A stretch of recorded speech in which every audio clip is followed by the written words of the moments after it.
A registered agent is an individual or a service designated to receive official mail and legal documents on behalf of a business entity.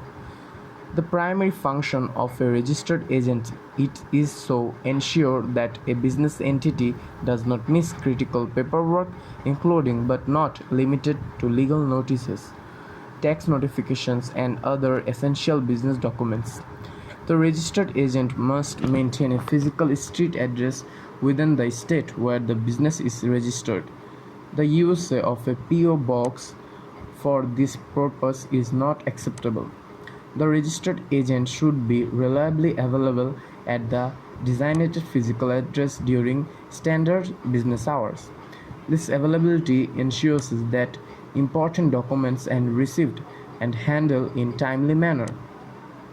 In most states, a registered agent can be either an individual who is at least 18 years old or a professional company specializing in registered agent service.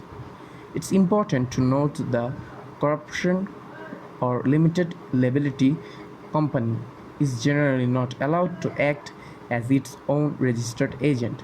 However, in many states, an employee or owner of the business entity can assume the role of the registered agent.